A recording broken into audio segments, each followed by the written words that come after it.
Hey guys, balik lagi dengan Koko. Mending Xiaomi. Ya, kata-kata itu lagi banyak banget beredar di kolom komentarnya Flash Gadget ataupun di teman-teman tech reviewer lain. Ya, karena ini si Redmi Note 10 Pro. Gimana enggak? Udah dikasih layar dengan refresh rate 120Hz, terus Super AMOLED, pengisian cepat 33 Watt dan performa yang bisa dibilang cukup ngebut. Apalagi nih, dijual mulai dengan harga 3,5 juta untuk varian terendahnya. Dan tapi ini kemarin kami beli di Mi Store untuk varian 8/128 GB nya di harga 4 juta. Gimana nggak mending Xiaomi?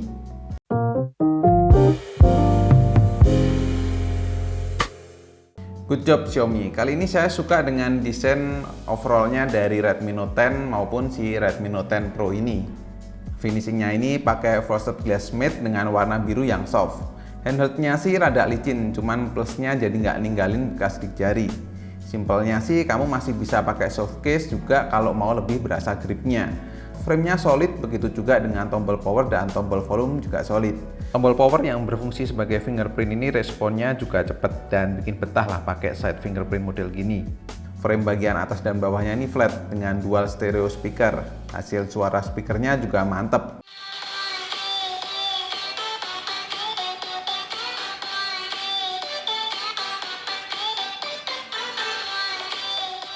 Balik bagian depan, layar Super AMOLED berukuran 6,67 inch dot display dengan resolusi 2400 x 1080 pixel Full HD Plus ini juga punya brightness sampai 1200 nits. Jadinya produksi warnanya tuh lebih berasa gonjrengnya. Terus juga support HDR10 lagi. Bikin nonton video tuh makin detail. Mau dipakai outdoor pun juga oke banget, masih terlihat dengan baik.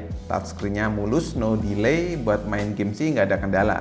Konsolnya kecil dan bezelnya juga bisa dibilang cukup tipis, jadi nggak ganggu dan terkesan lebih luas layarnya. Sebelum ke performa, saya mau ke bagian kameranya dulu nih. Jadi kameranya tuh punya setup quad kamera di mana konfigurasinya 108 megapiksel primary kamera aperture f1.9, 8 megapiksel ultra wide aperture f2.2, 5 megapiksel telemakro aperture f2.4 dan 2 megapiksel depth sensor aperture f2.4. Sedangkan untuk kamera depan punya selfie kamera 16 megapiksel aperture f2.45. Peningkatan yang paling berasa tentunya di sisi kamera ini kalau dibandingkan sama Redmi Note 9 Pro. Hasilnya juga berasa banget meningkatnya. Tapi secara overall sih menurut saya kurang impresif ya.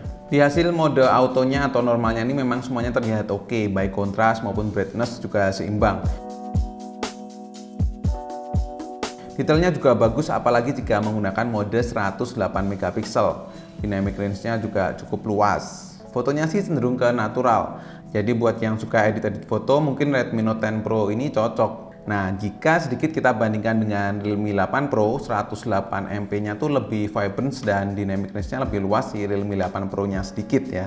Bedanya nggak terlalu signifikan sih, cuman buat kamu yang suka foto langsung upload lebih cocok Realme 8 Pro. Nggak perlu di touch up, udah jadi foto yang bagus banget. Mungkin ini juga karena kinerja AI-nya si Realme 8 Pro-nya. Sedangkan yang suka foto natural cocok di Redmi Note 10 Pro karena tone warna itu cenderung ke natural tanpa ada AI yang bekerja gitu. Namun buat detail 108 megapikselnya tuh bagus Redmi Note 10 Pro ya daripada Realme 8 Pro.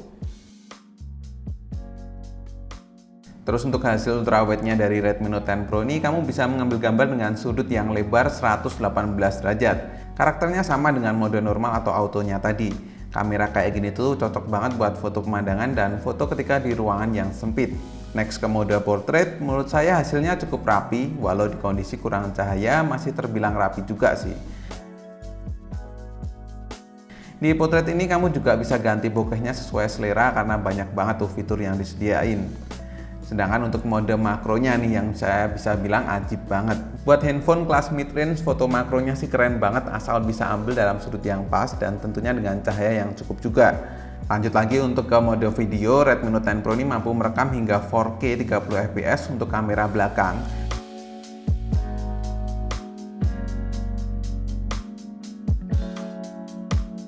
Dan Full HD 30 fps untuk kamera depan. Nah, ini untuk beberapa sampel videonya. Dan tetap ada loh fitur vlognya juga.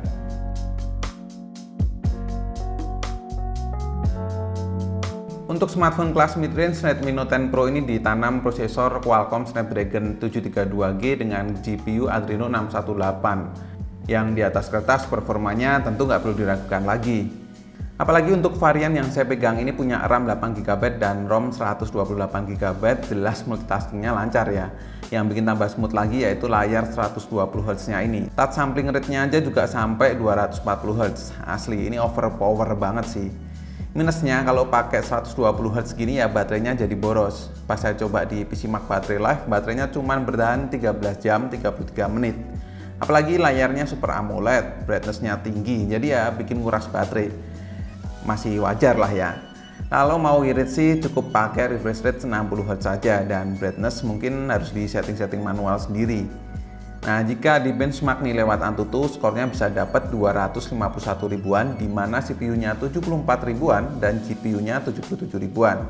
Terus di Geekbench 5, angka single core-nya di 567 dan multicore di 1799. Lanjut lagi di 3D Mark Wildlife, overall skornya di 1117 dan average FPS-nya di 6,70 FPS dengan stability-nya tuh 99,5%. Yang berarti performanya tuh stabil banget, jarang banget lah ada penurunan.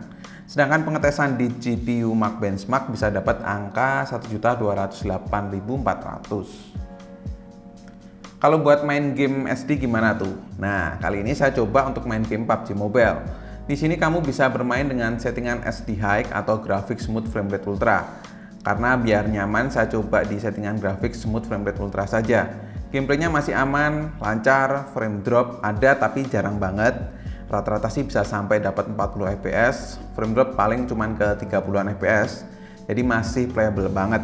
Baterainya selama 30 menit bermain berkurang 10% dengan kenaikan suhu ke 41 derajat Celcius. Begitu pula di game Genshin Impact, saya bisa bermain dengan settingan grafik rendah.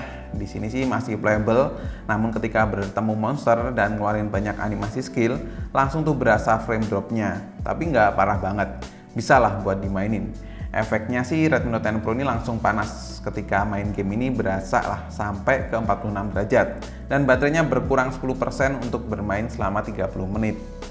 Jika boleh menarik kesimpulan, bisa saya katakan Redmi Note 10 Pro ini jadi smartphone kelas mid-range yang overpower. Dari kamera sudah dikasih 108 MP, layar AMOLED, refresh rate 120Hz, pengisian cepat 33 Watt, dan apalagi nih, untuk varian 8/128GB punya saya ini cuma dijual 4 juta aja. Dan herannya ketika kemarin kita beli ini tuh nggak goib loh. Peminatnya yang nggak banyak, atau memang Xiaomi sudah berbenah diri dengan ngasih stok yang lebih banyak untuk varian Redmi Note 10 ataupun Redmi Note 10 Pro ini. Karena jujur aja saya nggak terlalu mantau aktivitas penjualannya ya. Walaupun memang di beberapa bagian masih ada minusnya, tapi menurut saya dengan harga 4 juta mau komplain gimana lagi. Sudah murah banget ini untuk handphone mid-range ya.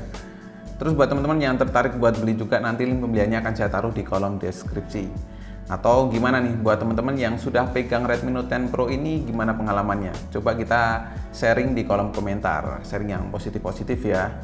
Oke, cukup sekian untuk video review kali ini. Terima kasih banyak teman-teman yang sudah nonton sampai akhir. Koko undur diri dan kita ketemu lagi di video selanjutnya.